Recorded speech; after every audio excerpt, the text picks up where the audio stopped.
Hoy iniciamos nuestro curso de biología celular y ya sabemos de cursos anteriores que la propiedad de la vida, los biólogos, la entendemos que se desarrolla dentro de las células, que es un poco lo que vamos a tratar en este curso. Entonces, en estas primeras clases vamos a ver cómo se originaron estas células, ¿bien? Por eso en esta unidad vamos a tratar estos dos temas. ¿Cómo se postula que se originó la vida y por ende entonces cuál es el origen de las células? Bien, cuando vemos estas imágenes, los hermosos yaguareté, un lapacho, cucarachas, algas, bacterias, uno ve formas totalmente diferentes, pero sin embargo todas tienen algo en común. Por supuesto que si estuviéramos viéndonos en vivo y en directo, la respuesta me la tendrían que dar ustedes, pero nosotros sabemos que todos estos organismos, tanto unicelulares como multicelulares, comparten la propiedad maravillosa que es la vida. ¿Bien? Ahora, ¿qué es la vida? Ustedes ya han visto en Introducción a la Biología que es muy difícil de definir la vida. ¿Bien? Entonces nosotros nos manejamos básicamente con las características de la vida, que ustedes lo han estudiado en Introducción a la Biología. En esta asignatura nosotros vamos a ver que esas propiedades emergentes o esas características que definen a la vida se desarrollan dentro de entidades concretas que son las células. ¿Bien? ¿Qué es una célula? Una célula es una unidad pequeña y que está definida por una membrana. Esa membrana que encierra una solución acuosa que contiene un montón de compuestos químicos.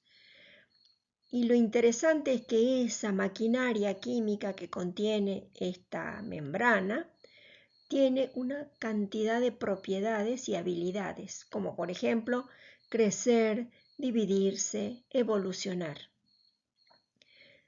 Eso es lo que va a tratar este curso a lo largo del cuatrimestre. Vamos a desarrollar esta unidad que se llama justamente la biología de las células. ¿Bien? Hay una frase famosa de Wilson, que ya falleció lamentablemente, que dice: la clave de cada uno de los problemas biológicos se puede encontrar finalmente en la célula, porque cada organismo vivo existe o ha existido alguna vez una célula.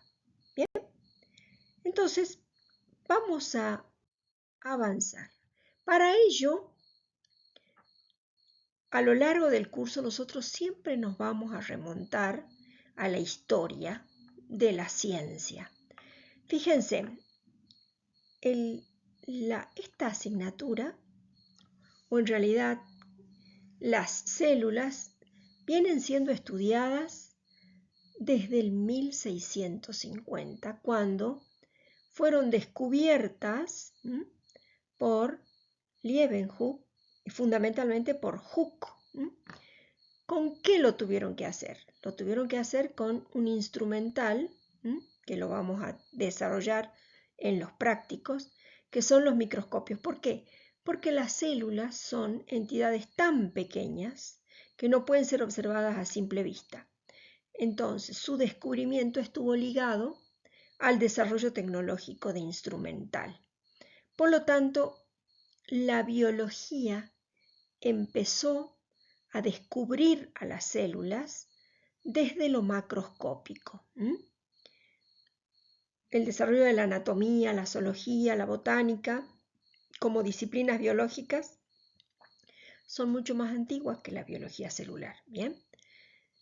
Ahora, ¿cómo se abordó el estudio? ¿Cómo se descubrieron las células? Gracias al desarrollo de instrumental.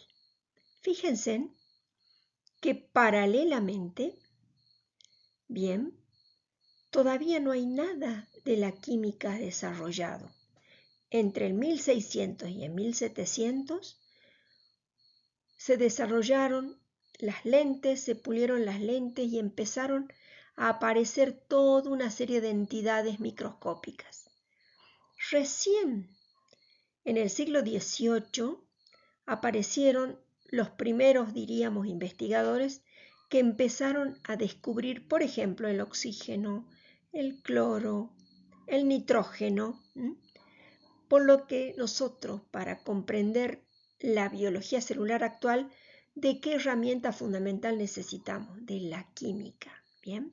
Y la química, al revés que la biología, empezó descubriendo los elementos químicos. Lavoisier, que ustedes lo han estudiado en química general, hizo un gran aporte sobre los gases. Priestley, el descubridor del oxígeno. Fíjense, vamos a ir mirando el camino químico. Por allá, por la década del 1800, del siglo XIX, empiezan a desarrollarse los primeros experimentos de tal manera que se empieza a sintetizar compuestos más complejos como por ejemplo la urea. Ustedes saben que la urea es un producto metabólico que está presente en la orina. Hoy ya sabemos que es un producto nitrogenado que viene del metabolismo de las proteínas. Fíjense, recién hacia 1860, este señor Euler, un alemán, desarrolló y descubrió cómo sintetizar urea de manera, diríamos, experimental y en un laboratorio. Podemos decir que aquí nace la química orgánica.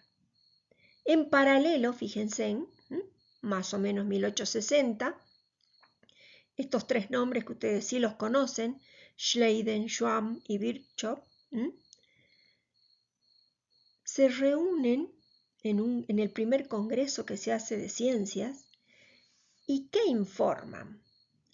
Que ellos han analizado animales, plantas de distintos tamaños y que han encontrado que están constituidos por estas unidades que Hooke en 665, había definido como estructuras en forma de celda.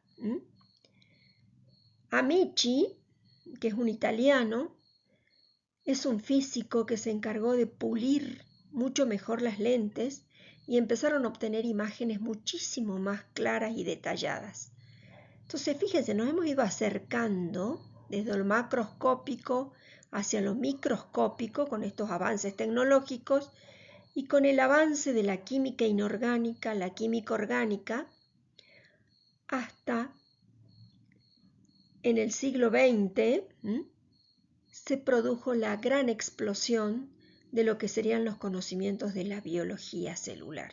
Bien, lo que hoy sabemos, que ya vamos a ver que es un montón, se lo debemos a grandes gigantes que han ido avanzando poco a poco y que nos han brindado conocimientos desde la física, en el desarrollo de instrumental, y de la química, en la comprensión de la naturaleza que constituye a las células. ¿Bien?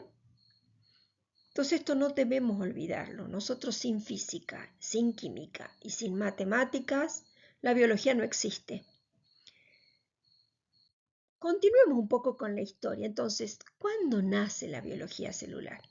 Y nace por este descubrimiento fortuito, digamos, o basado en la curiosidad de Robert Hooke, que tomó los primeros microscopios, que eran tubos, hizo sus primeras observaciones. Ustedes ya saben que estas son láminas delgadas de corcho, y descubrió estas celdas y celdillas. Bien, Hooke no solamente hizo descubrimientos de la biología, sino que hizo grandes aportes en la astronomía y en la física. Hooke es un inglés que pertenecía a la Sociedad Real de Ciencias cuando esto empezaba a nacer. En paralelo tenemos que hablar de un coetáneo de Hooke, que es Anton van Leeuwenhoek.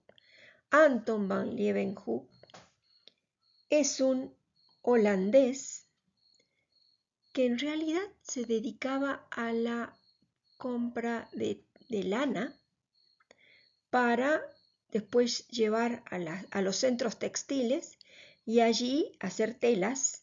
O sea que este era un comerciante. Este señor utilizaba este instrumento, que es un microscopio simple, en el cual colocaban una bolita de cristal que él mismo se encargaba de pulir, y él analizaba la calidad de los hilados, o sea, la calidad de la lana. Él sabía reconocer perfectamente si la lana era de una oveja Shetland, de una oveja merino, y en función de eso compraba las lanas.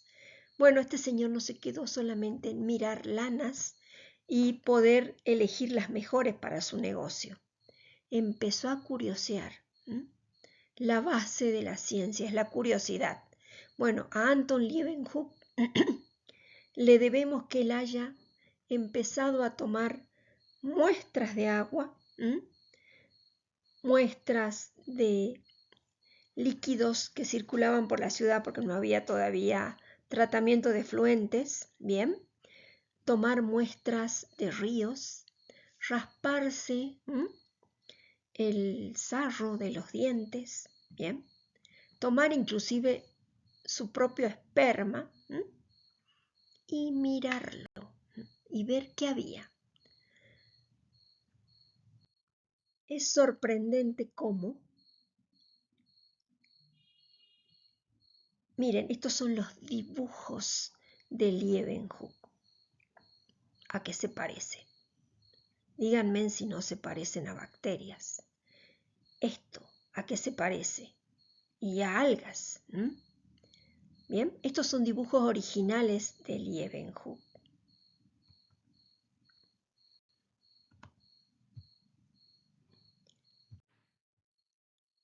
Hoy nosotros sabemos que esos bacilos que ustedes veían no son nada más y nada menos que bacterias. Por eso hoy se considera a Anton Leeuwenhoek el padre de la microbiología. Estos dibujos, por supuesto, ya no son dibujos de Leeuwenhoek, sino lo que Leeuwenhoek descubrió fue las bacterias, descubrió las células espermáticas. ¿Y qué hizo con esos resultados? Aparte de dibujarlos, se los mandó en una carta a Hooke para que observara estas criaturas o estas cuestiones que él veía con su microscopio. Quedaron tan maravillados con estos dibujos que hacía Leeuwenhoek que lo invitaron a Leeuwenhoek a Inglaterra y se incorporó a estas primeras sociedades científicas. Bueno, hoy, con todo el instrumental que tenemos, por ejemplo, acá estamos viendo imágenes de microscopio electrónico de barrido, que nos permite aumentar 10.000, 20.000, 50.000 veces. Estos dibujos que hizo Leeuwenhoek nosotros hoy los podemos ver y analizar con microscopio electrónico. ¿Y qué es lo interesante que surge del análisis de estos medios? Que hay un montón de organismos constituidos por una sola célula. Entonces, esta sola célula es el cuerpo del organismo que es capaz de cumplir todas esas propiedades emergentes que nosotros definimos como vida. Por lo tanto, hoy sabemos que hay enormes cantidades de organismos constituidos por una sola célula. Los que más nosotros conocemos y los vemos, por supuesto que son los organismos multicelulares, como las plantas, los animales, las algas, los hongos. Estos organismos están constituidos por miles de millones de células.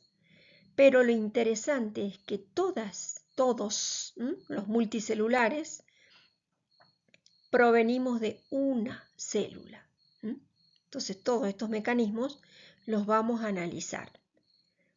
Por lo tanto, entonces, ¿qué vamos viendo hasta ahora? La vida está realizada o tiene todas esas características por actividades celulares. Bien, tanto en organismos unicelular, cuyo cuerpo es una sola célula, como en organismos multicelulares. Por supuesto que en los organismos multicelulares vamos a encontrar una gran variedad de células. Y lo interesante es que no todas son iguales, sino que vamos a encontrar diferentes tipos celulares. Esto, por ejemplo, es las raicillas de un helecho y estos son nuestros túbulos colectores de orina. Acá estamos viendo células, cada uno de estos es una célula. Aquí también vamos a ver que hay células. Entonces, ¿cuál es, diríamos, el nivel de organización que se alcanza en los organismos multicelulares? En plantas y animales, estas células se organizan en sociedades de células que nosotros llamamos con el nombre de tejidos. ¿Bien? No se pongan nerviosos, todo esto lo vamos a ir analizando de manera pausada. Esta unidad me permite a mí presentarles en definitiva toda la materia. ¿Bien? Entonces, veamos, sin importar si los organismos están formados por una sola célula o si están formados por miles de células, ¿qué características comunes tienen? Que una célula, por más que sea pequeña o forme parte de un organismo multicelular, son complejas y tienen una alta organización. Contienen una maquinaria bioquímica que puede sintetizar, degradar, procesar los componentes de la propia célula. Esas células, sin importar si son uni o multicelulares, adquieren y utilizan energía, fundamental para los procesos bioquímicos que ellas realizan. Esa información que tienen para fabricar compuestos o para fabricar y utilizar la energía, esa información está contenida en el ADN. Bien, todas las células, tanto unicelulares como multicelulares, almacenan su información en ADN. Esa información pasa de una célula a la otra por medio de procesos de replicación. Esto es muy importante porque en realidad todos los organismos, ya vamos a ver, provenimos de ancestros que han ido pasando esa información, replicando. O sea que si pensamos en este origen, que enseguida vamos a verlo, somos todos linajes celulares donde se almacena y se replica esa información. Cuando las células reciben esa información, pueden utilizarla por procesos de transcripción que les va a llevar a traducir y a sintetizar proteínas. Hemos hablado aquí de que las células contienen fábricas bioquímicas para procesar. ¿Quiénes son las máximas colaboradoras? Las proteínas. Bien, esa es la maquinaria. Esas proteínas son esenciales para sintetizar, degradar, ayudar al almacenamiento, ayudar en la replicación. Esa información de cómo se realizan esas proteínas está contenida en el ADN. Bien. ¿Quién contiene la información de las proteínas? Una porción específica que se llama gen. Bien. Estas proteínas, muchas se utilizan para construir estructuras, pero gran parte actúan como enzimas y aceleran las reacciones. Toda esta maquinaria bioquímica está envuelta en membranas lipoproteicas, que son fundamentales para darle entidad a las células. Las células más pequeñas se contabilizan que están en el orden de los 300 genes. Bueno, las células más grandes o más complejas pueden tener hasta 50.000 genes. Bien, ya vamos a ver en qué categoría estamos nosotros los humanos. Bien, se autorregulan, responden a estímulos, todas las células. Eso les permite responder al entorno. Y lo más importante es que evolucionan. Bien, estas características que están marcadas aquí son comunes a todas las células. Por lo tanto, nosotros vamos a hablar que la gran diversidad biológica que existe desde tiempos inmemoriales, ¿bien? No importa si son unicelulares o multicelulares, todas están compuestos por los mismos tipos de moléculas. Y todas, ¿sí?, estas células y todos estos organismos, vamos a decir, están constituidos por células. ¿Bien? Esto ha llevado, después de grandes investigaciones, a formular la teoría celular. Aquí vamos a recordar un concepto. Ustedes se acuerdan por epistemología, ¿cuál es el concepto científico de teoría? No es el concepto vulgar de teoría. El concepto vulgar de teoría nos dice que es algo hipotético. Cuando nosotros hablamos de teorías científicas, estamos hablando de hechos probados y que se cumplen prácticamente de manera universal. ¿Bien? En ciencias hay pocas teorías y en biología particularmente, hasta el momento hablamos de 4 teorías: la teoría celular, la teoría de la evolución, la teoría del gen y la teoría ecológica. Nosotros nos vamos a detener en esta gran teoría que es la teoría celular. En realidad, esta teoría celular tiene 4 principios, ¿bien? Que son estos, enseguida los analizamos. Esto es el programa de la materia. Nosotros vamos a desarrollar esta teoría celular. La primera teoría, el primer principio que se enunció fue en 1847 por Schleiden y Schwamm, en ese congreso que les mencioné que se desarrolló en París, donde ellos presentaron sus resultados y enunciaron este principio. Todos los organismos, sin importar si están formados por una célula, por varias, por miles, por millones, todos los organismos están constituidos por células. Ahora, todas las células se originan a partir de otras células. ¿Esto quién lo enunció? Schleiden, porque es el primero que observó los procesos de división celular y lo siguió, y a él le debemos el descubrimiento de la mitosis. ¿Bien? Por supuesto que se refería fundamentalmente a organismos multicelulares. ¿Bien? O sea, las células, los organismos no se originaron por generación espontánea, que es lo que un poco se pensaba hasta el 1800, ¿bien? Porque no había algo que lo explicara. Schleiden es el primero que enuncia, y esto ha sido confirmado y comprobado, ¿bien? Y esta es, ¿no es cierto?, nuestra definición de célula. Nosotros decimos, ¿qué es una célula? ¿O cuál es la definición de célula? La célula es la unidad estructural y funcional de todo ser vivo.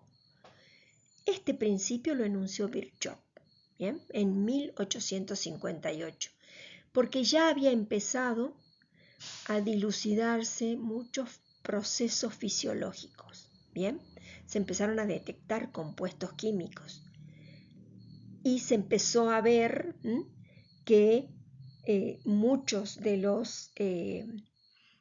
células que estaban dañadas, por ejemplo, dejaban de reproducirse o se reproducían en demasía o tenían morfologías totalmente diferentes.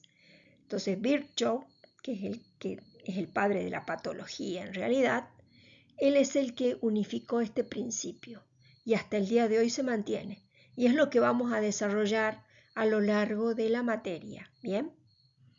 El último principio que se agregó fue en la década del 50 y 60 del siglo pasado, siglo XX, cuando Watson y Crick descubrieron la estructura del ADN y descubrieron que ahí estaba almacenada la información, y más adelante en el 60 Jacob descubrió al ARN, porque el ARN recién se descubre en la década del 60, y descubrieron la síntesis de proteínas. Si yo tengo sé cómo sé cómo sintetizar una proteína, tengo la clave de las enzimas y tengo la clave de que si tengo las enzimas puedo sintetizar lípidos, hidratos de carbono, degradarlos, asociarlos y construir estructuras. Entonces, hoy nosotros sabemos que esa información está en el ADN, concretamente en los genes. Entonces, en función de la expresión de estos genes, nosotros vamos a tener actividad celular. Entonces, el cuarto principio de la teoría celular es que los genes gobiernan la actividad celular. No se preocupen, todo esto lo vamos a desarmar en las distintas unidades que siguen en el programa. Pero sí quiero que tengan presente que estos principios son universales para todos los seres vivos.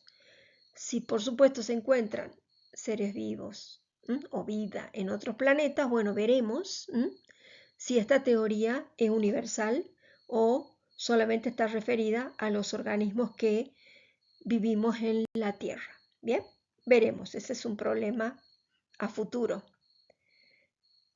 Bien, ahora la pregunta es, ¿y las células cómo surgieron?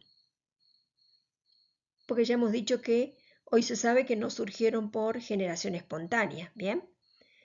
Y sabemos que las células se originan a partir de otras células, por división celular. Bien, pero ¿y cuál fue o cuáles fueron o cómo surgieron las células? Hoy sabemos que hay un proceso de evolución celular.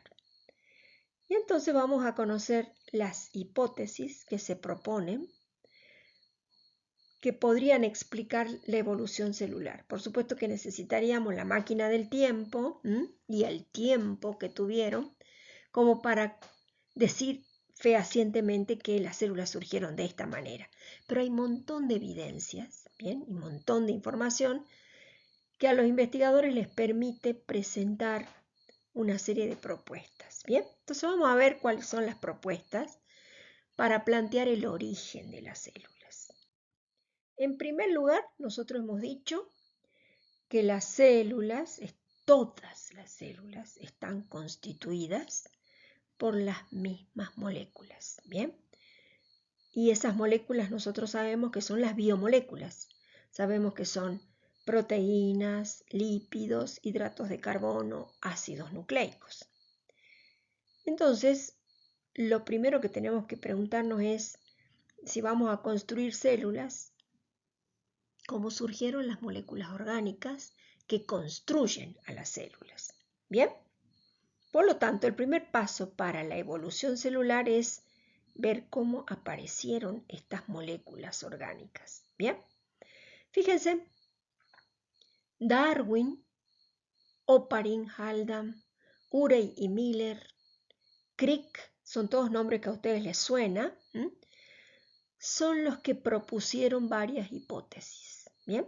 Para el origen de estas moléculas orgánicas. Entonces vamos a pasar a conocer sus propuestas. Vamos a empezar con Darwin. Darwin ya en sus cuadernos, fíjense, ahí está entre comillas, se encontró que tenía estas anotaciones, 1837. Hay una íntima relación de los fenómenos vitales con la química y sus leyes, que hace que la generación espontánea no sea posible. Fíjense, 1837.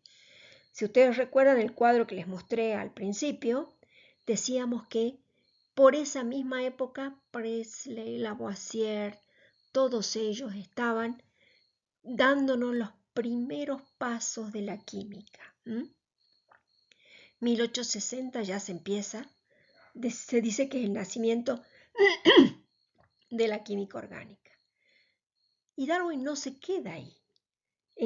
En su libro El origen de las especies, en la última parte, él lanza esta hipótesis. Todos los seres orgánicos que han vivido en la Tierra podrían ser descendientes de alguna forma primordial. No se olviden que Darwin trabaja muy bien el tema de los antepasados y antepasados comunes, ¿bien? Pero él ya habla de formas primordiales.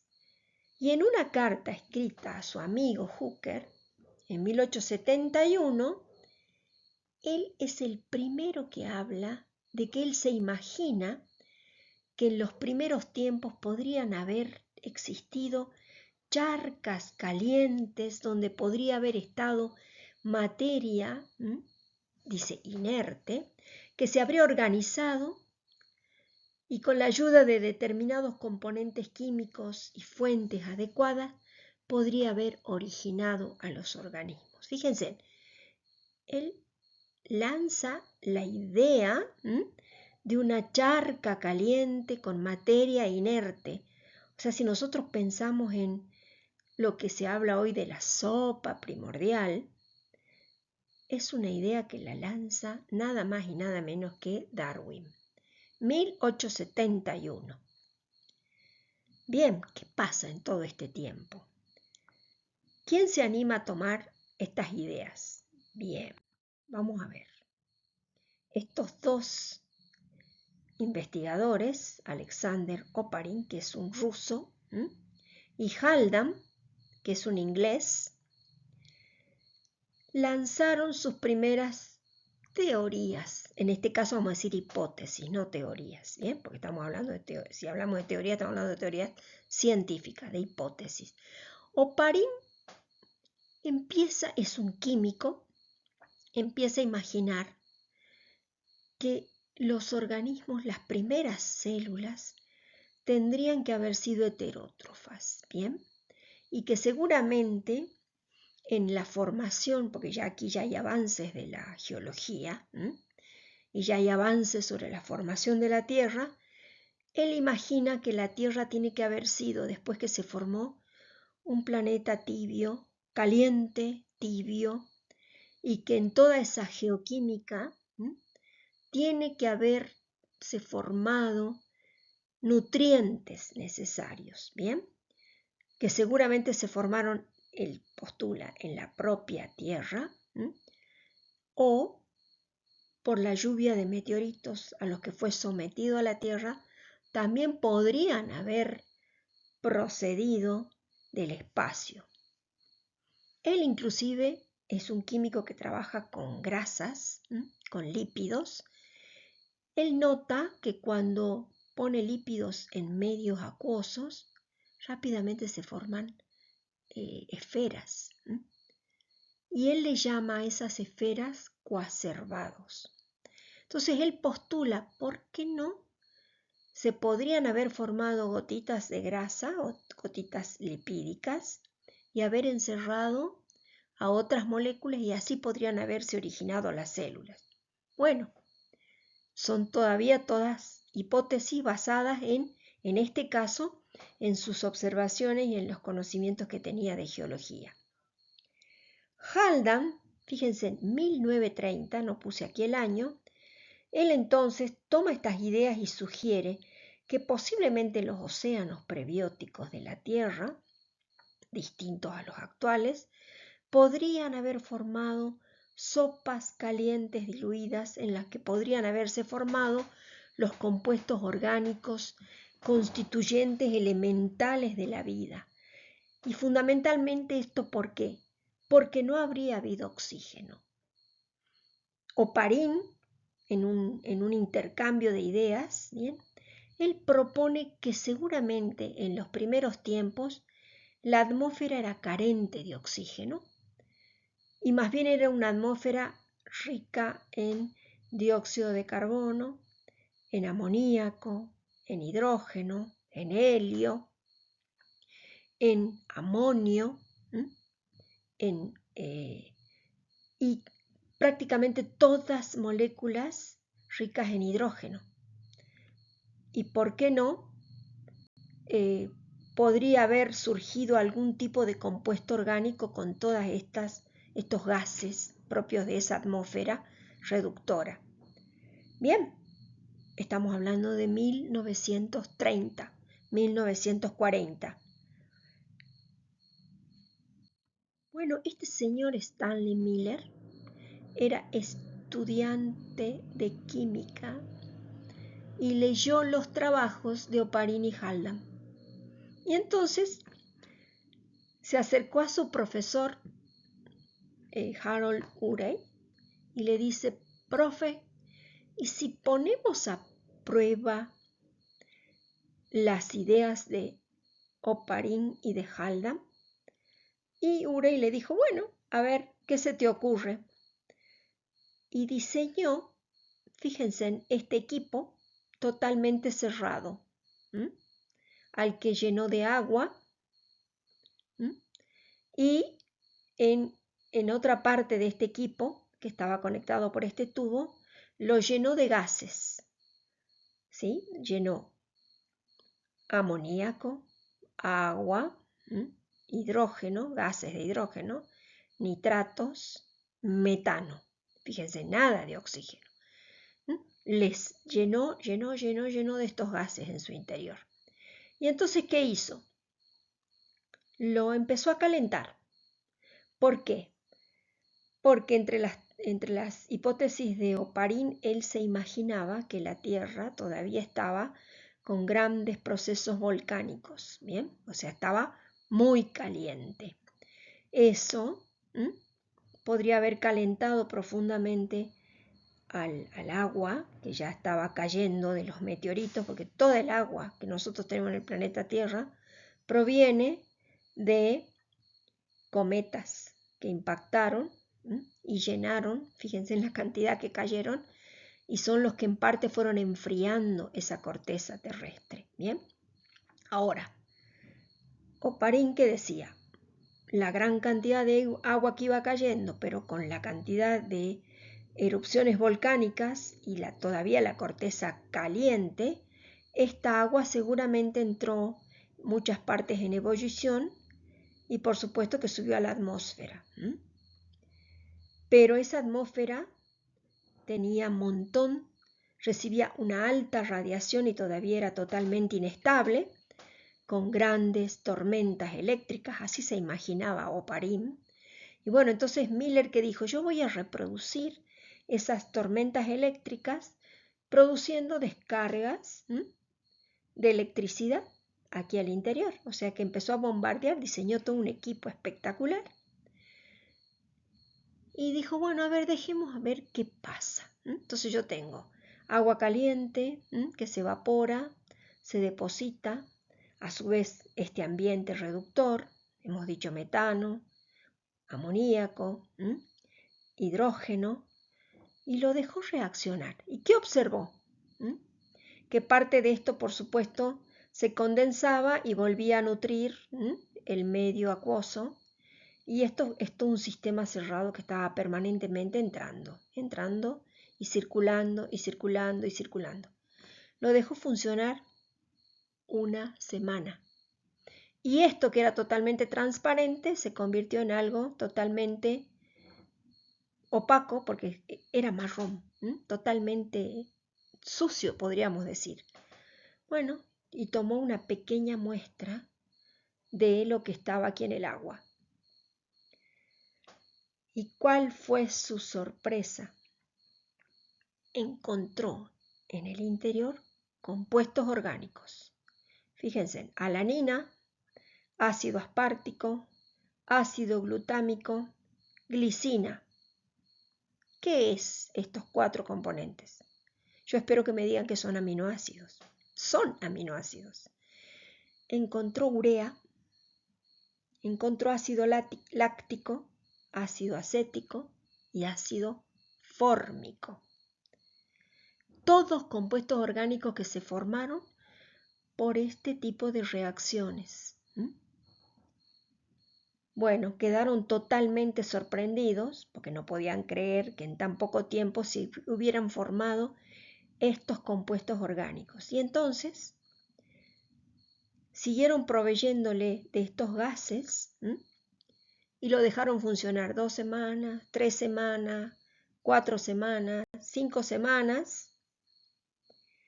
Y miren los distintos compuestos orgánicos que empezaron a encontrar. Vamos a empezar por los aminoácidos. Habíamos dicho que al principio, en una semana, había glicina-alanina, ácido aspartico, ácido glutámico, pero aparecieron valina, leucina, isoleucina, prolinas, serinas, treoninas. Habíamos dicho que habían encontrado ácidos carboxílicos, ácido fórmico, ácido acético, pero aparecieron ácidos glicólicos, ácidos lácticos, ácido sucínico. ¿Bien? Pequeñas cantidades de ácidos grasos con cadenas de 4 a 10 carbonos. Tenemos ácidos carboxílicos. Pequeñas azúcares, pentosas y hexosas. Y la mayor sorpresa fue que encontraron también adenina, guanina, santina, citosina, uracilo, nucleótidos,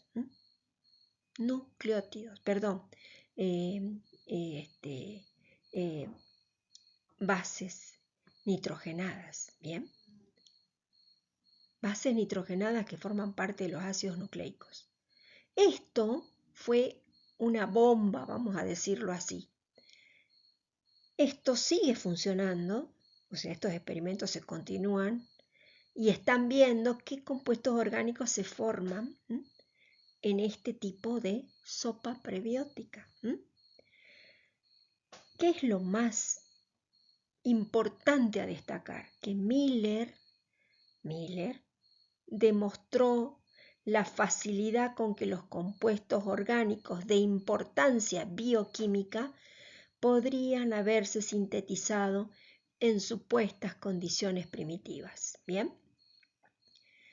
Por supuesto que hasta ahora todavía no se ha logrado sintetizar ni ARN ni ADN, pero no hemos tenido los 4.500 millones de años, no los vamos a tener. Entonces, bueno, aquí el factor tiempo creo que juega un factor muy importante. Lo que sí es importante es que estos experimentos de Miller nos ayudan a comprender que el origen de las moléculas es plausible, ¿bien? Al menos en determinadas condiciones ambientales se producen, ¿bien? Y si tenemos aminoácidos, ¿por qué no vamos a tener en el tiempo proteínas? Si tenemos bases nitrogenadas y pentosas, ¿por qué no podemos tener nucleótidos? ¿Bien? Entonces, esto es lo que tenemos que destacar del aporte con sus ideas que hizo Oparin, Darwin, Oparin, Haldane, y que Miller se animó a llevarlas a la práctica y diseñar esa cosa muy ingeniosa que es el matraz con todas esas conexiones. Entonces, las primeras evidencias y confirmaciones de que la materia orgánica se puede sintetizar las aportó Miller. Pero bueno, veamos a ver cómo sigue esta historia. Crick, Francis Crick, ustedes lo conocen a Francis Crick porque es uno de los descubridores de la estructura del ADN. Es un inglés, ya falleció, fue un inglés. Él fue un físico, pero sumamente curioso que se metió en biología y en sus últimos años se metió en temas de astronomía y quedó fascinado con el descubrimiento de montón de planetas, por un lado, el descubrimiento de ambientes calientes, un montón de presión, ambientes salobres cuando se descubrieron a las arqueas, Y entonces él se empezó a plantear, pero no solo eso, sino que empezó a llegar información de los primeros meteoritos, el desarrollo de una serie de técnicas que utilizan los astrónomos para determinar la composición química de las estrellas, y ahí se quedó totalmente sorprendido cuando se empezaron a descubrir que los compuestos orgánicos no solamente están en la Tierra, sino que también están en el espacio planetario. Los famosos gases que muchas sondas pudieron captar, empezaron a descubrir que hay también materia orgánica. Hay uracilo, hay no proteínas, hay aminoácidos, hay pequeños azúcares. Y entonces él dice, ¿y si las moléculas orgánicas en realidad cayeron del cielo, vamos a decirlo así, y la Tierra fue sembrada con toda esa lluvia de meteoritos, de montón de materia orgánica? Y si la materia orgánica es de origen extraterrestre, bueno, no suena una idea tan loca porque vamos a ver que hay un montón de evidencias de que hay materia orgánica en el espacio interestelar. ¿Bien? ¿Eso a qué ha llevado? Al desarrollo de una nueva disciplina que es la astrobiología. Hay una cantidad de biólogos, no sé si muchos ahora en Estados Unidos, que se dedican a estudiar junto con astrónomos la presencia de materia orgánica y la búsqueda de vida extraterrestre, no marcianitos, sino vida extraterrestre. Entonces la pregunta es, ¿qué tan probable es la vida en otros planetas? Entonces, si hay una química planetaria, ¿no habrá sido sembrada? Entonces él propone un nuevo origen para las moléculas orgánicas que sea de origen extraterrestre, ¿bien? Que se conoce con el nombre de panspermia. El padre de la panspermia es Francis Crick. ¿Bien? ¿Qué evidencias hay? Bueno, los meteoritos brindan muchísima información. Los meteoritos los cortan y empiezan a analizar la química de estos meteoritos. ¿Y qué han encontrado? Que dentro de los meteoritos han encontrado, por ejemplo, algunos aminoácidos. La única diferencia que llama la atención es que la cantidad de aminoácidos, que es bastante, que están presentes aquí, son todos dextrógiros. A ver, repasemos ese concepto. ¿Se acuerdan esa propiedad de las moléculas orgánicas que cuando se les incide con luz, especialmente luz ultravioleta, giraban? Y esas moléculas, las constituyentes, por ejemplo el ADN y las proteínas, los aminoácidos que constituyen a los seres vivos, giran hacia la izquierda. Entonces, ¿cómo? Y estos aminoácidos que están presentes en los meteoritos giran hacia la derecha. Bueno, estos son todos interrogantes que todavía no han sido resueltos, ¿sí? Pero el estudio de los meteoritos y lo que se recolecta, meteoritos que se han recolectado en la Luna, por ejemplo, que se sabe que no son lunares, sino que vienen de las lluvias de meteoritos, todos esos están siendo analizados y se encuentra materia orgánica en su interior. ¿Bien? Bueno, toda esta carrera espacial de las misiones que se han ido haciendo es buscando información. Por ejemplo, allá por el año 2014 pasaba un gran meteorito cerca de la Tierra, entonces se diseñó un equipo, un robot que pudo partir y posarse en la superficie de este gran meteorito y tomar datos que se mandaron a la Tierra. Esa fue la misión Rosetta. Vieron que se han mandado satélites o naves no tripuladas a Marte, a Saturno, a Júpiter, y algunas ya están saliendo del sistema solar, fundamentalmente buscando esta química. Bien, esta la transmitieron en vivo. El módulo Philae aterrizó en Rosetta, así se llamó a este gran asteroide, y se pudo tomar muestras. En realidad era un cometa, me estoy equivocando, y se tomaron muestras tanto del cuerpo como de la cola. Bien, entonces los que están en este estudio de la química planetaria postulan que el sistema solar, mejor dicho, se sabe que el sistema solar se formó hace 5.000 millones de años, ¿bien? La Tierra en particular, ustedes lo vieron en Ciencias de la Tierra, empezó a condensarse, vamos a decir, hace 4.500 millones de años, y hubo un montón de material de esa formación del sistema solar que quedó, digamos, en órbita, y muchos de ellos se fueron, algunos impactando sobre los planetas, y muchos originaron cometas. Bien, entonces los cometas actualmente que pasan periódicamente por la Tierra son una fuente de información sobre esa química planetaria. Bien, ¿por qué? Porque conservan material original del origen del sistema solar.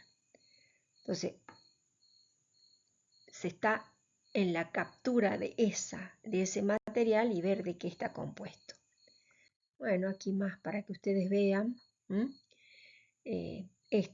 Por ejemplo, son equipos que se han mandado a Marte para estudiar, a ver si alguna vez existió la vida, suponiendo.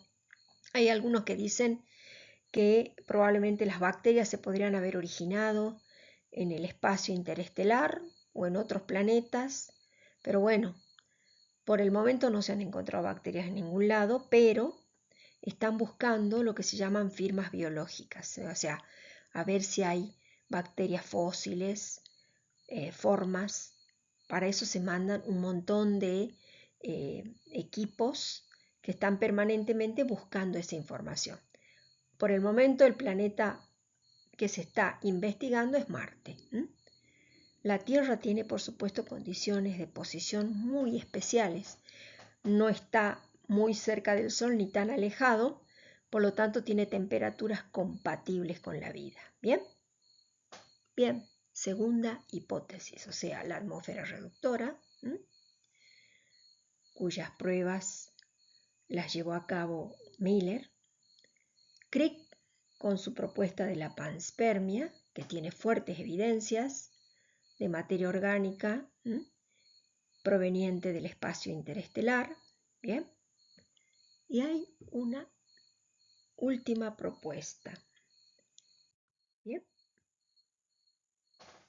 por más o menos la década del 70, cuando empezaron a diseñar equipos para empezar a investigar las profundidades del mar, de los océanos en realidad, la mayor sorpresa fue encontrar en la profundidad una cantidad enorme de volcanes en erupción. Si ustedes recuerdan por Ciencias de la Tierra, y ustedes veían el movimiento de las placas, ustedes saben que en medio del Atlántico están las dorsales, que son en realidad volcanes que están en erupción. Por supuesto, como hay tanta agua, se producen una serie de fumarolas, nubes negras, ricas en minerales. Y entonces, bueno, los que estudian la corteza terrestre han diseñado toda una serie de sondas para tomar muestras de estos gases. Los vulcanólogos hacen eso, ¿bien?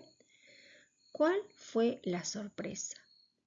Que en la base de esos volcanes se encontraron a 10.000 metros de profundidad, se encontraron con organismos vivos.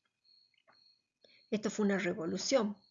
Bien, estos son en realidad anélidos.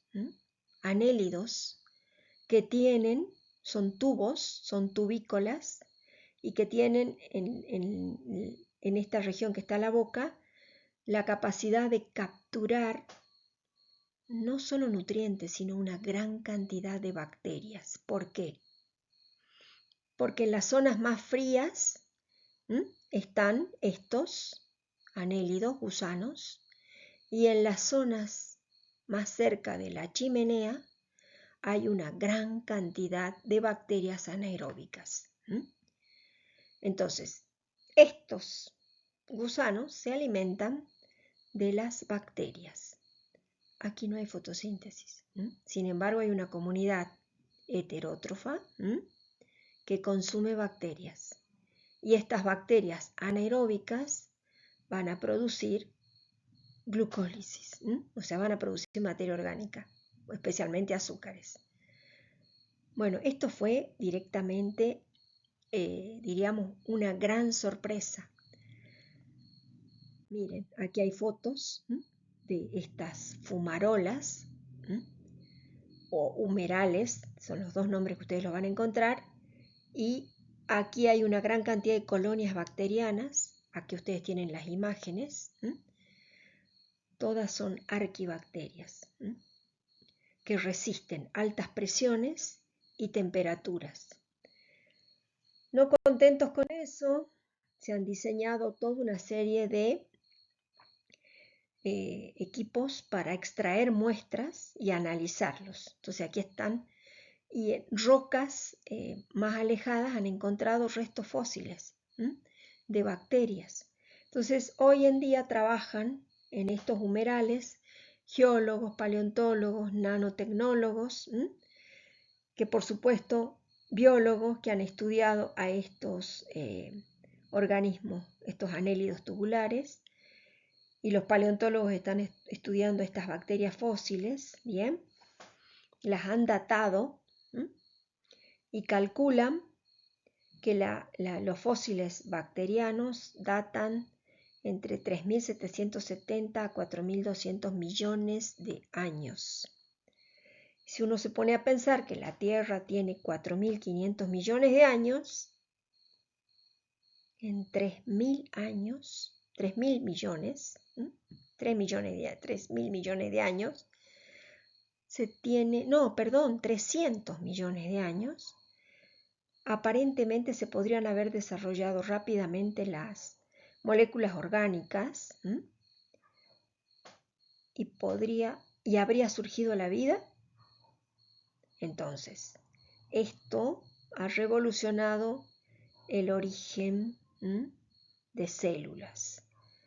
Ahora, antes se hablaba de 3.600 millones de años y ahora estamos retrocediendo alrededor de 4.000 millones de años. ¿Y qué postulan? Que seguramente estas fumarolas, estos gases, la alta presión, la temperatura, también puede ser una fuente de materia orgánica. ¿Bien? Bueno, ¿quién sabe? ¿Por qué no las tres cosas? Podríamos decir, y sí, porque hay evidencias reales para las tres hipótesis. ¿Bien? Entonces, las hipótesis que estamos planteando, que son la atmósfera reductora, probada por Miller, la presencia de materia orgánica probada por los astrónomos y propuesta por Francis Crick, y esta nueva evidencia de los humerales nos están mostrando que la materia orgánica, en este caso, es de origen terrestre, ¿sí? La de la atmósfera reductora es también de origen terrestre, pero también hay materia orgánica a nivel interestelar. Entonces esto podría haber sido otra fuente de materia orgánica. Y aquí estamos encontrando fósiles, que es mucho más fuerte, que podría haberse dado. Probablemente no eran tan profundos los humerales. Esas son todas ideas que se proponen. Entonces hagamos un resumen, ¿bien? Para no volverlos y no desesperarlos.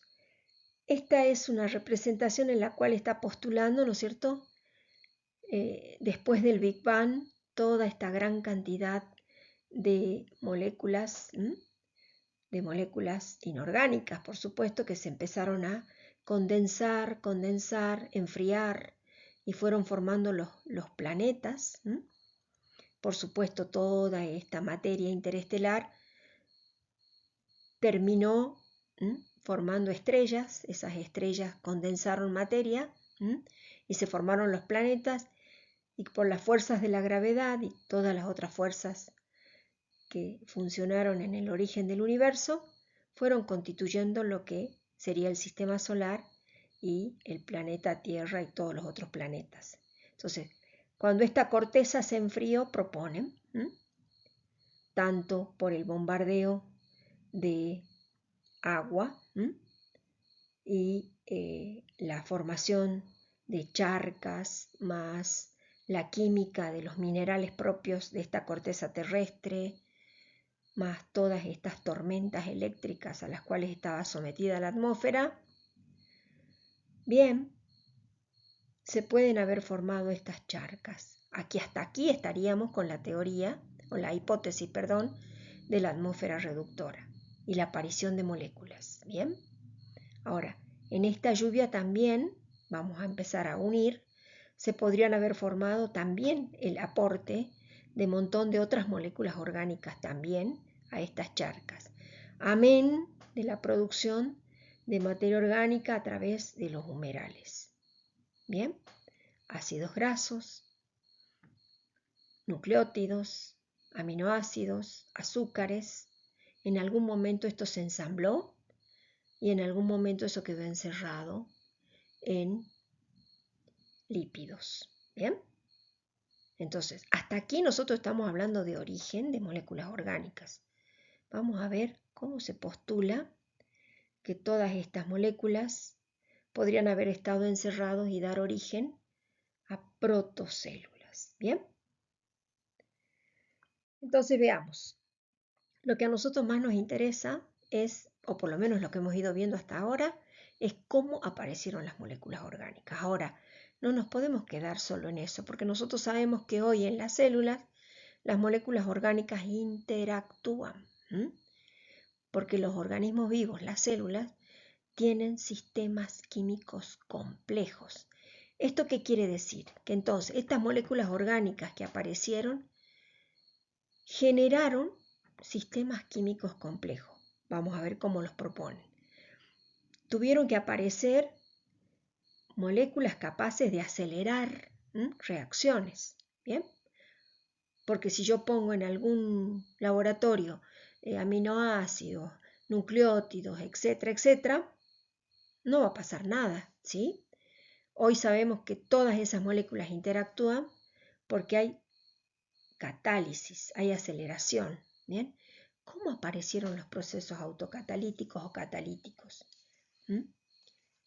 Y sabemos otras propiedades emergentes de las moléculas orgánicas que pueden replicarse.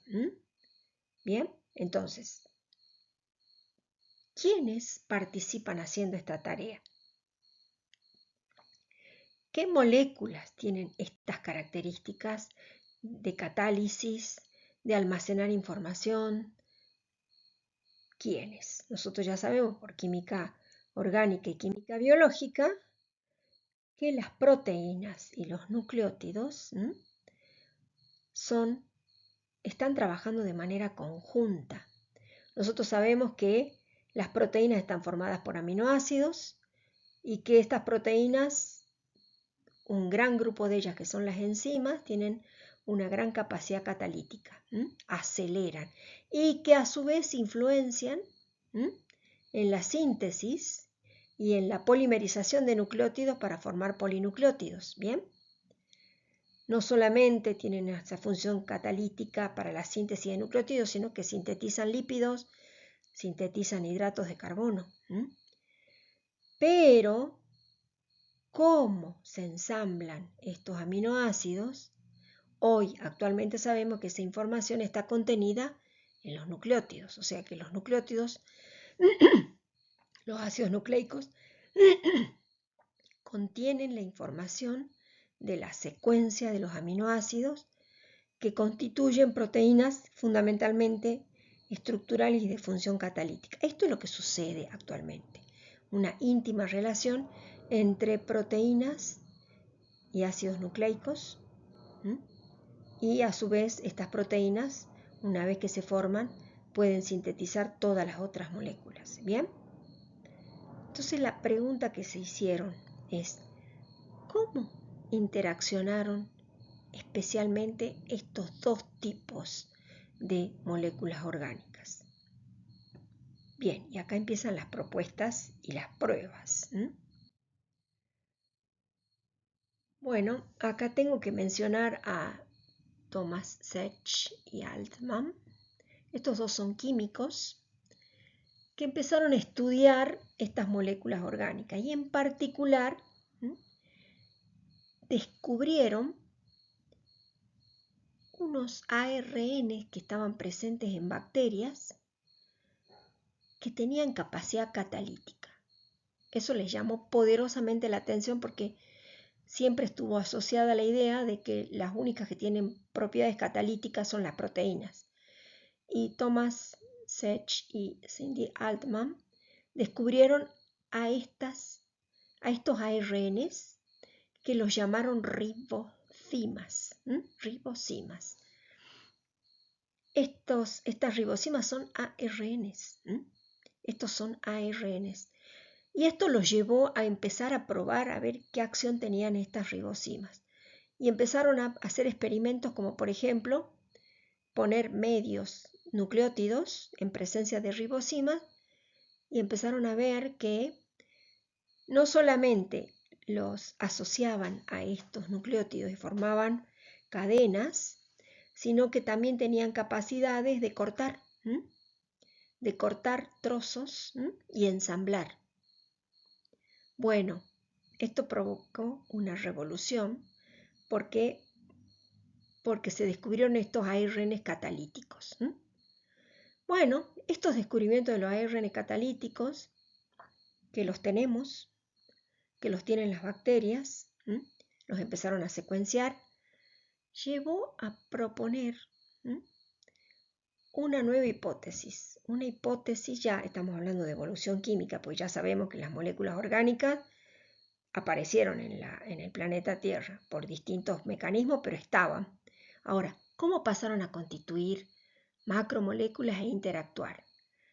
Bueno, en esto también ha trabajado Crick, Woese, que voy a mencionarlos, y con estos descubrimientos de las ribosimas con capacidad catalítica, se propuso que probablemente hubo una evolución química y la aparición de ARNs con capacidades catalíticas, que a su vez pudieron facilitar el ensamblaje de los mismos ARNs, porque no se olviden que los ARN están formados por nucleótidos de las 4 bases nitrogenadas. En vez de timina tienen uracilo, y que ellos mismos sirven de molde para producir otra molécula por complementariedad.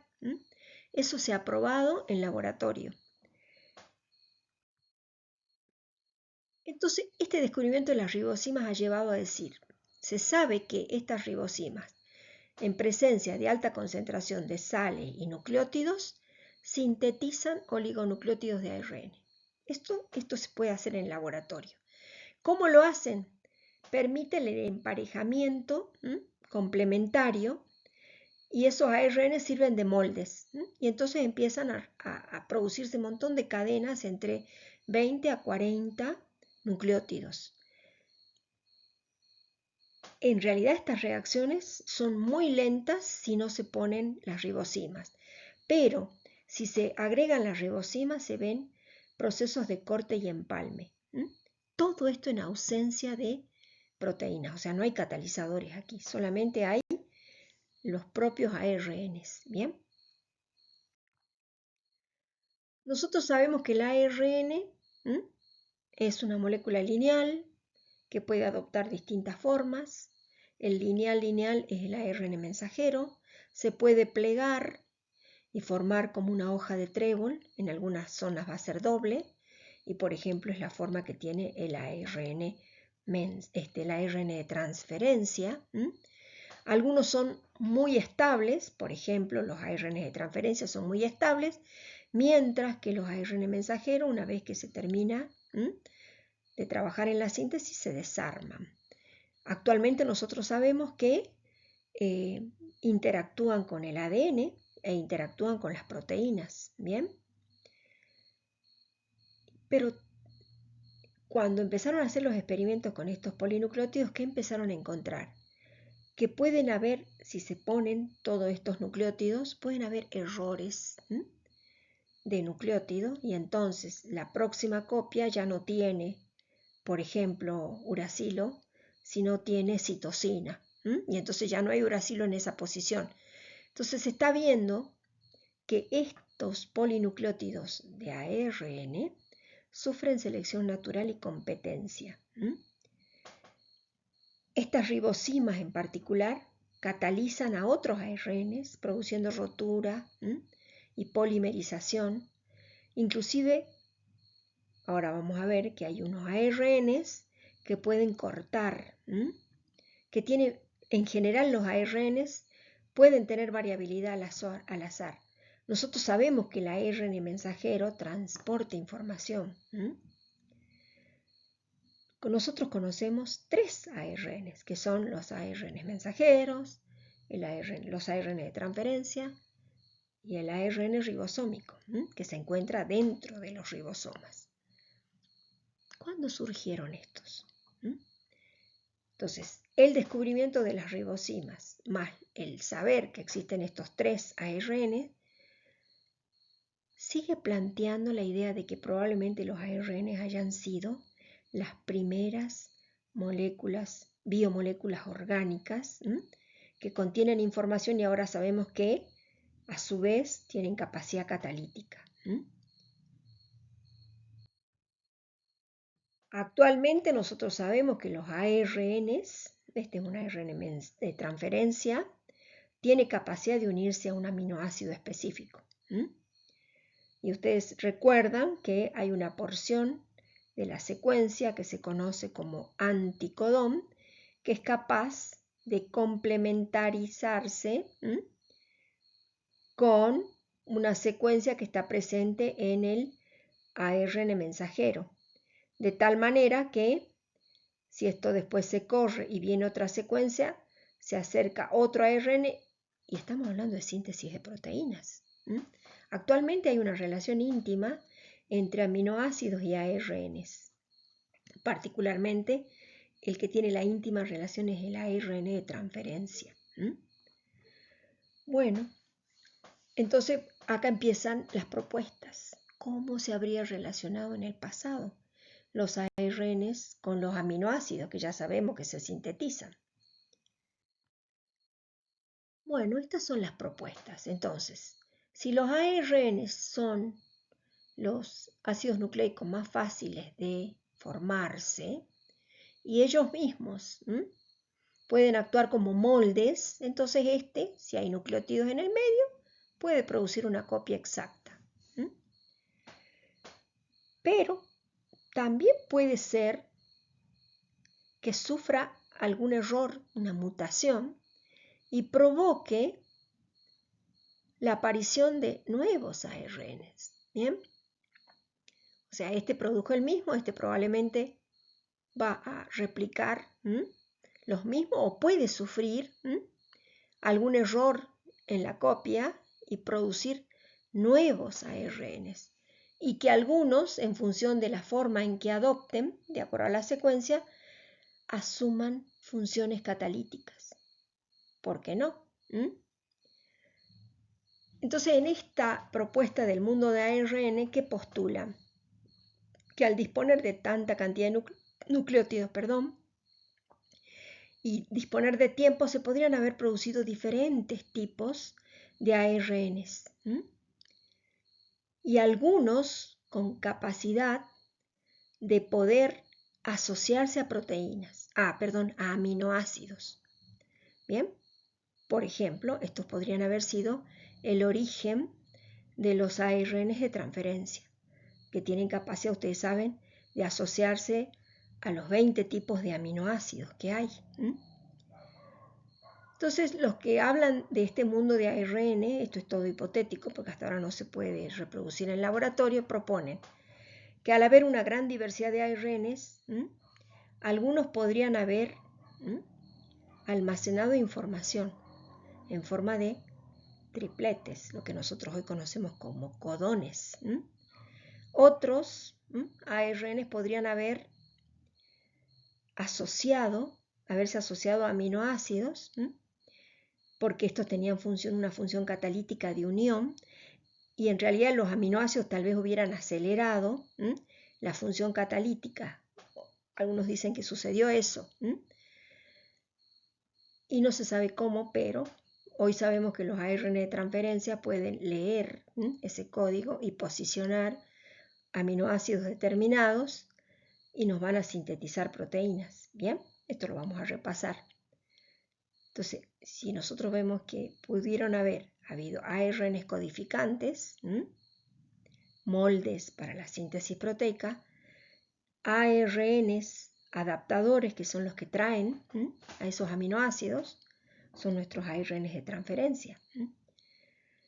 Y haber favorecido el ensamblaje de estos aminoácidos, que a su vez podrían haber adquirido estas funciones catalíticas muchísimo más aceleradas o muchísimo más eficientes, y haber favorecido una mayor asociación entre ARNs y proteínas. Bien, entonces, ¿en qué se basa todo esto? En que los ARN tienen capacidad catalítica inclusive en la actualidad. Bien, pueden producir copias de sí mismos. Esto podría haber favorecido la evolución de nuevas formas de ARNs catalíticos con capacidades de almacenar información y con capacidad de interactuar con aminoácidos y empezar a sintetizar las primeras proteínas, que seguramente hubieran favorecido esta asociación. Bien, ¿esto qué conlleva? La aparición del código genético. Bien, ese código genético que ustedes estudiaron en química biológica, de los tripletes que reconocen un aminoácido, surgió en estos primeros tiempos. Bien, hasta ahora no estamos hablando de células, estamos hablando de evolución química, evolución de asociación de macromoléculas. Bien, entonces, haciendo un resumen, ¿qué proponen? Que cadenas primitivas de ARN pudieron determinar secuencias de péptidos funcionales, que a su vez produjeron proteínas funcionales. ¿Bien? Que probablemente estos mismos ARN con capacidades catalíticas pudieron eliminar secuencias y aparecieron los intrones que no eran funcionales. Hoy sabemos que el ARN es fundamental para la síntesis de proteínas, porque el ARN mensajero es el que trae el código que copió, que transcribió del ADN. Hasta ahora no hemos hablado de ADN, pero actualmente el ARN mensajero trae ese código, ese orden en el que van a ir los aminoácidos. Los ARN son capaces de reconocer ese código y van incorporando, van trayendo esos aminoácidos. Y el ARN ribosómico también es un catalizador. ¿Por qué? Porque él es el que permite el ensamblaje de esos aminoácidos. ¿Está? Entonces, actualmente tenemos 3 ARNs que trabajan de manera mancomunada para la síntesis de proteínas. Estos son los que se conocen como los ARNs codificantes, porque trabajan en base al código genético para sintetizar proteínas. Bien, veamos un poquitito el ARN ribosómico. El ARN ribosómico, ¿dónde está? El ARN ribosómico está en los ribosomas. Entonces, en esta evolución química se postula que al favorecer la síntesis de proteínas que a su vez actuaron como catalizadores y seguramente en la evolución empezaron a sintetizar nuevas proteínas que protegieron esos ARNs ribosómicos catalizadores, podrían haber surgido los primeros protorribosomas. ¿Qué es un ribosoma actualmente? Y en su interior tiene una gran cantidad de ARN ribosómico asociado a ribonucleoproteínas, riboproteínas. Bien, en el interior de los ribosomas está este ARN ribosómico que asociado con la peptidiltransferasa son los que producen el ensamblaje de los aminoácidos para que se forme la proteína. Bueno, cuando analizaron este corazón, tanto de arqueas como de bacterias, como de plantas, como de metazoos, ahora que se pueden hacer la secuenciación, ¿con qué se encontraron? Con que hay proteínas, estas, las que están en azul, que están asociadas a la peptidiltransferasa, que están presentes en todos los organismos vivos, en arqueas, en bacterias, en metazoos, en plantas, en hongos, en todos. Por supuesto que los ribosomas de las arqueas, de las bacterias, tienen a su vez agregados nuevas proteínas y por eso son más grandes, y los de los metazoos son mucho más grandes. ¿Por qué? Porque ha habido una evolución de ese protorribosoma, bien, hasta formar lo que se llaman los ribosomas actuales.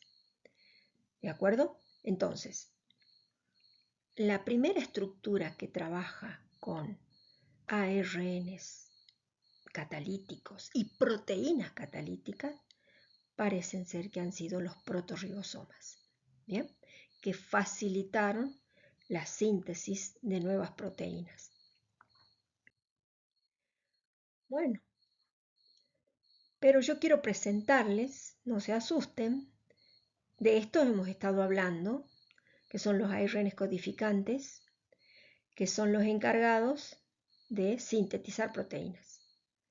Pero se han descubierto una cantidad enorme de ARNs pequeños que no tienen nada que ver con la síntesis específica de proteínas, pero que trabajan permanentemente tanto en el núcleo como en el citoplasma e inclusive se exportan de una célula a la otra. Vamos a hablar en profundidad de estos ARNs no codificantes, son todos ARNs pequeños. No quiero abrumarlos, pero ya me estoy quedando corta con estos 150. Sencillamente quiero presentárselos. Hemos hablado de estos, de las ribosimas, que son los primeros que se descubrieron. Pero hay un montón de otros. Algunos de ustedes los conocen, los esplisiosomas. Vamos a hablar más adelante. Pero les quiero presentar que además de los ARNs codificantes existen los ARNs no codificantes. Vuelvo a insistir, no tiene nada que ver con la síntesis de proteína, pero sí trabajan sobre el ADN, bien, trabajan sobre los ARNs codificantes, trabajan en realidad sobre la expresión génica, bien, de esto vamos a hablar más adelante. Bien, ¿estos cómo se habrían formado? Bueno, volvemos a insistir que probablemente haya habido una cantidad enorme de ARNs que se influenciaban entre sí y por eso se habla de esta evolución química de un mundo de ARNs que por supuesto interactuaban, competían, evolucionaban, competían por los aminoácidos, competían, se asociaban a proteínas. Bueno, así se imaginan el mundo de ARN. Bien, resumamos un poco, ya falta poco. Entonces, la Tierra se habría formado hace 4.500 millones de años. Hacia los 4.300 se habría empezado a estabilizar la atmósfera. Empezó una evolución química y esa evolución química generó un mundo de ARN con un montón de propiedades en los cuales lo más destacable es la asociación con estas proteínas. Recién acá nosotros vamos a empezar a ver si estas propiedades pueden dar origen a células, ¿bien?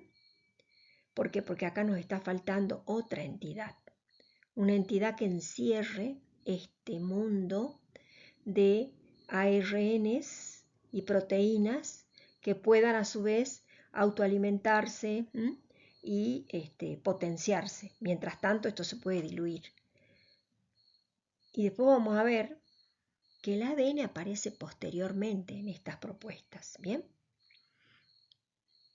Entonces, recién vamos a empezar a hablar de células cuando esto está encerrado.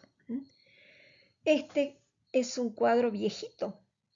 Yo lo tengo que actualizar, porque si ya encontramos fósiles en 4.200 millones de años, quiere decir que esto fue rápido acá, en este momento.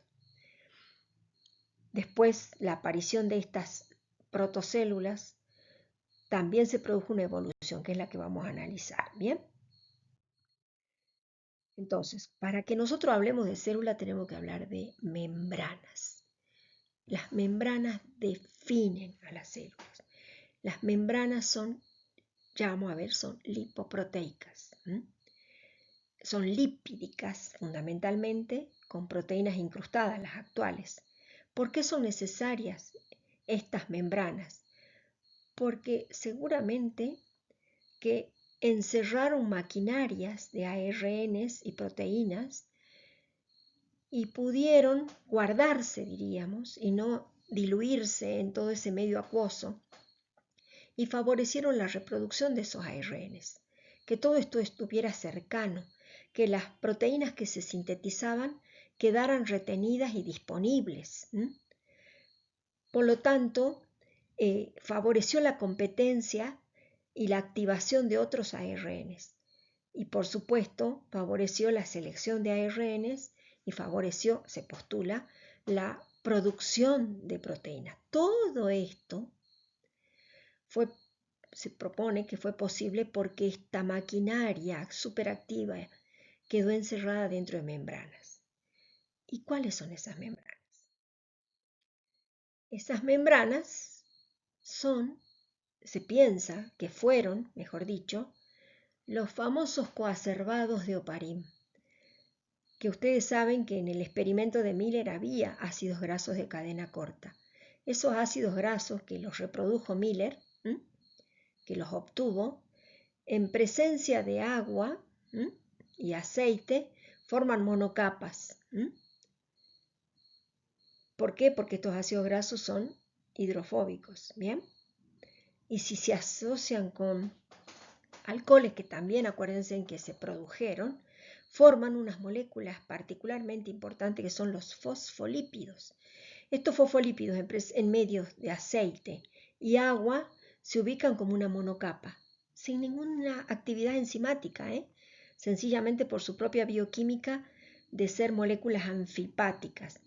Si se las agita y se las obliga a entrar dentro del medio acuoso, rápidamente se cierran y forman bicapas que encierran medio acuoso que separa del otro medio acuoso. Encierran agua separado de agua, disponiendo sus colas hidrofóbicas hacia el interior y sus cabezas hidrofílicas hacia el exterior. Esto se forma con una cinética rapidísima, sin presencia de enzimas.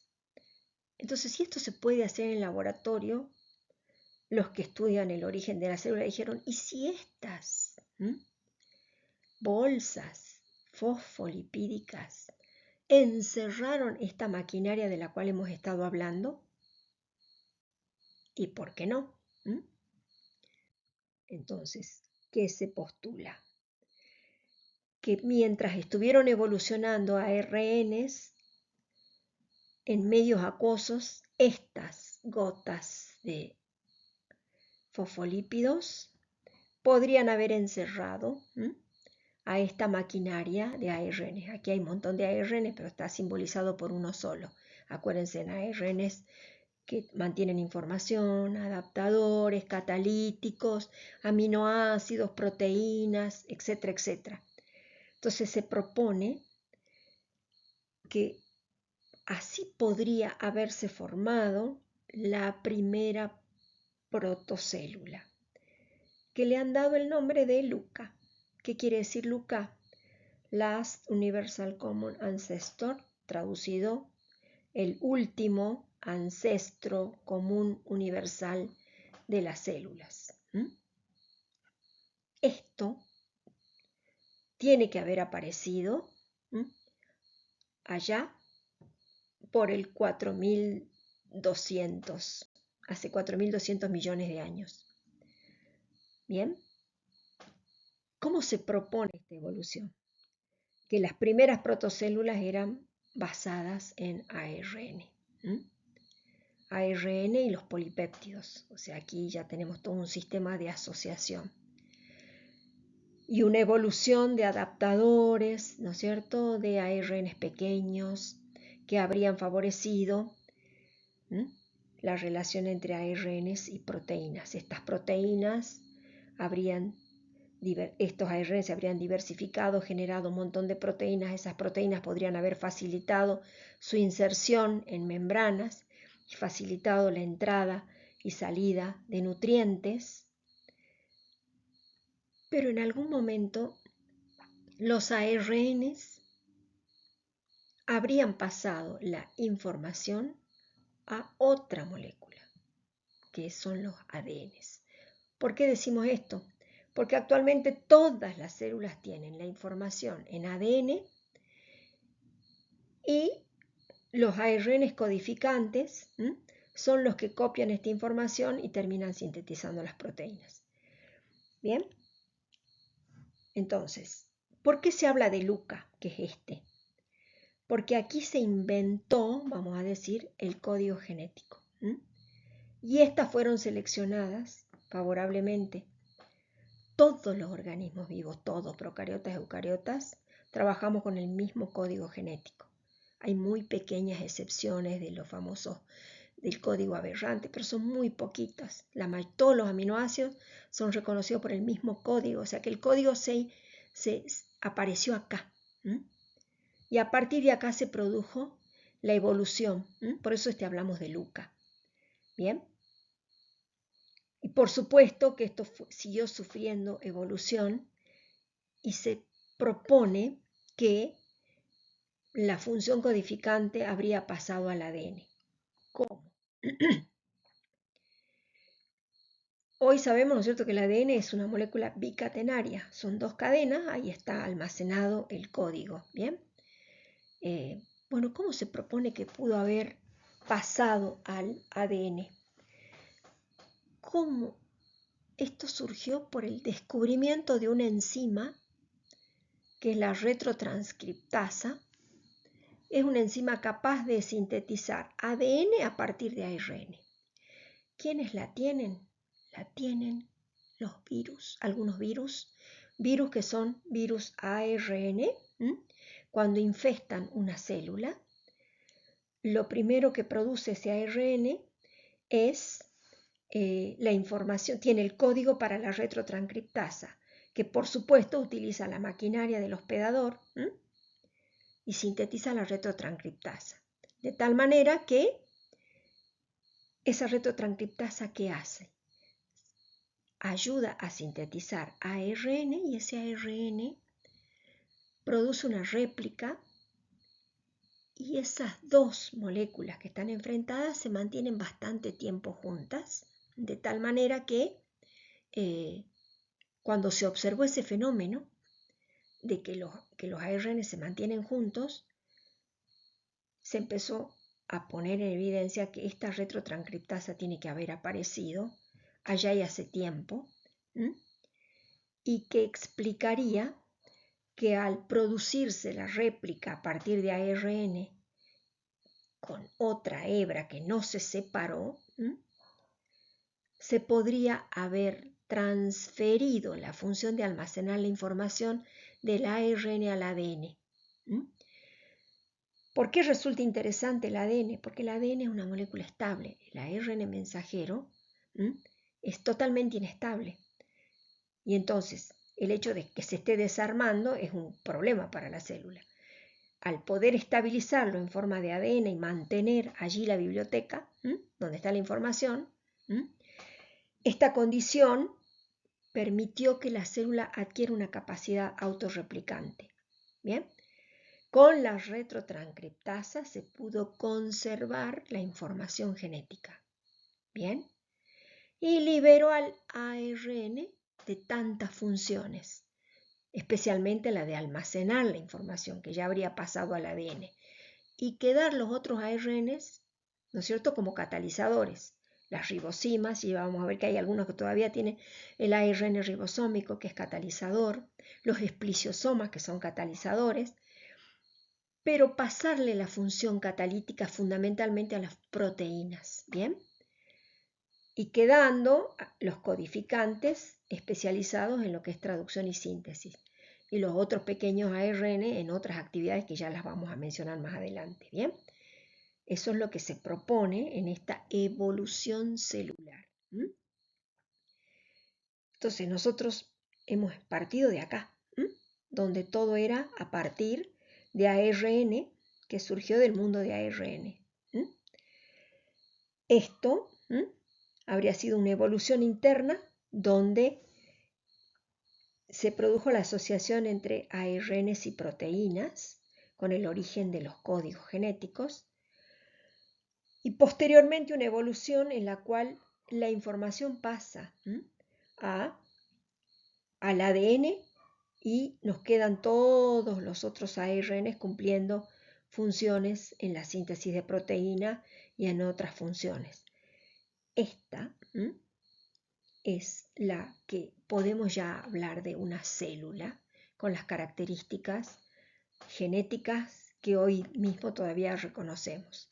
Este es lo que habría evolucionado y diversificado para generar 3 linajes celulares: las bacterias, las arqueas, las eucariotas, que por supuesto no es que surgieron todas juntas. Bien, esta es la propuesta más aceptada para el origen de la célula ancestral. Bien, en la próxima clase vamos a ver entonces cómo, a partir de esta célula que ya tiene código genético, que tiene información basada en ADN y síntesis de proteína basada en ARN, se pudo haber producido la evolución fundamentalmente de las procariotas y posteriormente de las eucariotas.